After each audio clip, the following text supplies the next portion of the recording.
27 February रोजी महाराष्ट्र शासनाने 36 जिल्ह्यांमध्ये एक 100 दिवसाची निवड स्पर्धा ठेवलेली होती।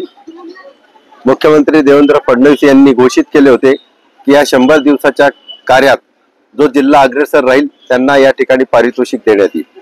त्याप्रमाणे जळगाव जिल्ह्याला द्वितीय क्रमांकाचं पारितोषिक मिळालेलं आहे। ते पारितोषिक आहे की सरकारने जिल्हाधिकारी जळगाव यांना प्रशासन पारदर्शक, गतिमान आणि लोकाभिमुख करण्यासाठी 100 दिवसातील कार्याबद्दल हा पुरस्कार दिलेला आहे। आज आम्ही माननीय जिल्हा अधिकारी आयुष प्रसाद साहेबांची प्रत्यक्ष भेट घेतली।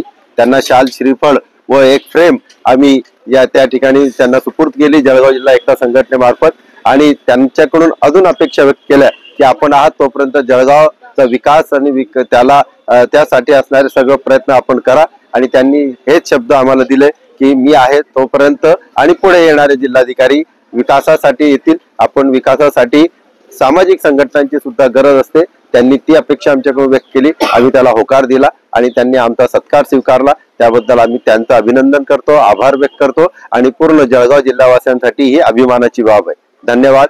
फारुख शेख, एकता संघटन समन्वयक, जळगाव।